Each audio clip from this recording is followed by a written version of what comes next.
జగన్ గారు ఓ ఫోటో చూపించి నిజంగా స్మార్ట్‌గా దింపాడని చెప్పాలి. ఒక్క మాటలో చెప్పాల్సి వస్తే జగన్ గారు ఒక ఫోటో చూపించారు. ఆ ఫోటో చూపించి వాళ్ళు స్మార్ట్‌గా ఉన్నారని ఈయన స్మార్ట్‌గా దింపినట్టున్నాడు నిజంగాను. ఎందుకని అన్నానంటే ఏదైతే ఎవరా ఇద్దరనంటే గనక స్పీకర్ అయ్యన్న పాత్రుడు గారు అలాగే రుత్తుల రాము అంటే స్పీకర్ అయ్యన్న పాత్రుడు గారి అనుచరుడు రుత్తుల రాము వీళ్ళిద్దరూ కలిపి ఒక ఫోటో అయితే చూపించారు జగన్ గారు. ఆ ఫోటో ఎందుకు చూపించాడు, ఆ ఫోటో వెనకున్న కథ ఏంటి, ఇదంతా మనం మాట్లాడుకోబోతున్నాం. నిజాలు ఏంటి అనేది మాట్లాడుకోబోతున్నాం. కానీ ఫస్ట్ ఏదైనా లైక్ చేయండి. లైక్ చేస్తే నాకు మోటివేషన్ ఉంటుంది, ఎక్కువ మందికి ఇన్ఫర్మేషన్ షేర్ అవుతుంది, తెలియని వాళ్ళకి తెలుస్తుంది. కొత్తగా మన ఛానల్ చూస్తే పక్కాగా సబ్స్క్రైబ్ చేయండి. మీ అమూల్యమైన అభిప్రాయాన్ని కామెంట్ రూపంలో తెలియజేయండి. జగన్ గారు ఆధారాలు చూపించి ఒక బొమ్మ వేశారు. బొమ్మ వేసి చూపించి ఏంటి మనం మామూలు కాదు స్మార్ట్గా దింపాడని చెప్పాలా. ఎందుకంటే పరవాడలో కల్తీ మద్యం, అనకాపల్లి జిల్లా పరవాడలో కల్తీ మద్యం గురించి స్పీకర్ అయ్యన్న పాత్రుడు గారి పేరు చెప్పి అలాగే ఆయన అనుచరుడైన రుత్తుల రాము ఓ చిన్న సైజు మందు ఫ్యాక్టరీనే స్టార్ట్ చేశాడు అక్కడ పరవాడలో. కాబట్టి ఇవన్నీ ఒక ఎత్తు అయితే కనుక అంతకుముందు జగన్ గారు చాలా చోట్ల చెప్పారు, ఏలూరు అని పాలకొల్లు అని ఇలా జిల్లాలో చాలా చోట్ల చెప్పారు రాష్ట్రంలో. కానీ ఇక్కడ పరవాడ ఏదైతే ఉందో కల్తీ ఫ్యాక్టరీ, చిన్న సైజు కల్తీ ఫ్యాక్టరీని స్టార్ట్ చేస్తాడు ఆయనని బొమ్మలేసి మరి అంటే ఫోటోలు చూపించి మరి స్మార్ట్గా దింపాడు జగన్మోహన్ రెడ్డి గారు. ఎలాగంటే అయ్యన్న కనుసన్నల్లో ఓ కల్తీ మద్యం తయారైతే జరుగుతుంది అంటే అయ్యన్న అనుచరుడు చేస్తాడంటే ఆయన తెలియకుండా జరగదుగా, అదే జగన్ గారు చెప్పేది. కాబట్టి హైదరాబాద్ నుంచి స్పిరిట్ తెచ్చి పరవాడలో మద్యం తయారు చేస్తారంట. అయ్యన్న పేరు చెప్పి బెల్ట్ షాపులకి యథేచ్ఛగా మద్యం సరఫరా ఎన్నైతే ఉన్నాయో బెల్ట్ షాపులు ఆ ఏరియాలో ఏంటి ఆ చుట్టుపక్కల ఏరియాలో వాటన్నిటికి కూడా బెల్ట్ షాపులకి ఈ మద్యం సరఫరా చేయడం, కల్తీ మద్యం అన్నీ తానే చూసుకుంటున్న అయ్యన్న అనుచరుడు రుత్తుల రాము. కాబట్టి దీనికి ఆయనకు వాటా ఉందా, వాటా వెళ్తుందా అవన్నీ ఒక ఎత్తు అయితే కనుక ఖచ్చితంగా వాళ్ళిద్దరు మాత్రం మంచి సన్నిహితులు అని అయితే మాట్లాడతారు. 72 లీటర్ల స్పిరిట్ మద్యం తయారీ యంత్రాన్ని పోలీసులు స్వాధీనం చేసుకున్నారు. ఆ యంత్రం ఫోటో నేను పెడతాను, ఆ మద్యం తయారు చేసి యంత్రం అది ఫోటో నేను పెడతాను ఖచ్చితంగా. ఆ యంత్రాన్ని చూద్దరు కానీ ఆ యంత్రం ఏంటి, తర్వాత వాటికి వేయాల్సినటువంటి స్టిక్కర్లు ఏంటి హైదరాబాద్లో స్పిరిట్ కొనుగోలు చేసి పరవాడలో తయారు చేసి అచ్యుతాపురం పరవాడ ఈ ఏరియాలో ఈ ఏదైతే ఎక్సైజ్ పోలీసులు దాడులు చేస్తే 72 లీటర్ల 72 లీటర్ల స్పిరిటు యంత్ర సామాగ్రి దొరికింది. ఇద్దరిని అరెస్ట్ చేసిన యలమంచిలి ఏంటి ఏదైతే ఎక్సైజ్ పోలీసులు ఉన్నారో మీడియా ఎదుట వాళ్ళని ప్రవేశపెట్టిన కల్తీ మద్యం తయారు చేస్తారని నిందితులు ప్రవేశపెట్టారు.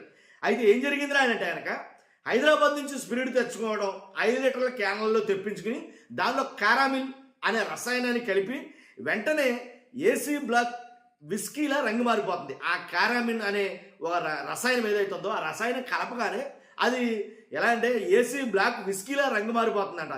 దానిని మద్యం ఖాళీ క్వార్టర్లు ఏదైతే క్వార్టర్ బాటిల్ ఉంటాయో అదే 180 మిల్లీలీటర్లో ఆ మిల్లీలీటర్ బాటిల్లో వేసి అసలు విస్కీని పోలేలా స్టిక్కర్లో దానికి ఆల్రెడీ స్టిక్కర్లు చూపించారు జగన్మోహన్ రెడ్డి గారు కూడాను. ఆ స్టిక్కర్ కూడాను మొత్తం గుట్టకథ పెంచుకుని ఉన్నాయి. ఆ స్టిక్కర్లు ఏంటి, ఆ బాటిల్ ఏంటి, ఎంటీ బాటిల్ ఏంటి, ఆ మూతలు ఏంటి, ఇవన్నీ కూడా సీల్ చేసే మిషన్ ఏంటి. కాబట్టి ఇలా తయారు చేసిన బాటిల్ని ఏం చేస్తారంటే బెల్ట్ షాపులకు ఒక్కో బాటిల్ని 120 నుంచి 130 రూపాయలకు విక్రయిస్తారు. దాన్ని బెల్ట్ షాపుల వాళ్ళు ఏం చేస్తారు వినియోగదారులకి 150 నుంచి 180 రూపాయల వరకు సరఫరా చేస్తారు.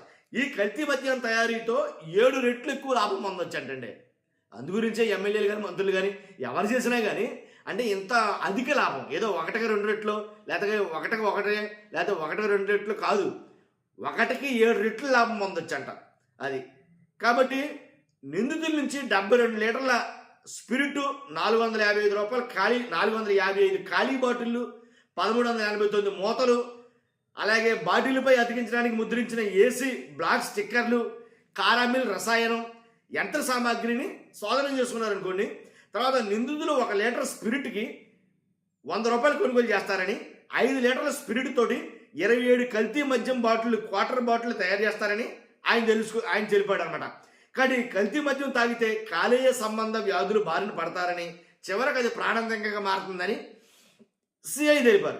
ఇలాంటి కల్తీ మద్యం తయారీల ముఠా సమాచారం తమకు అందించాలని ఆయన కోరడం జరిగింది.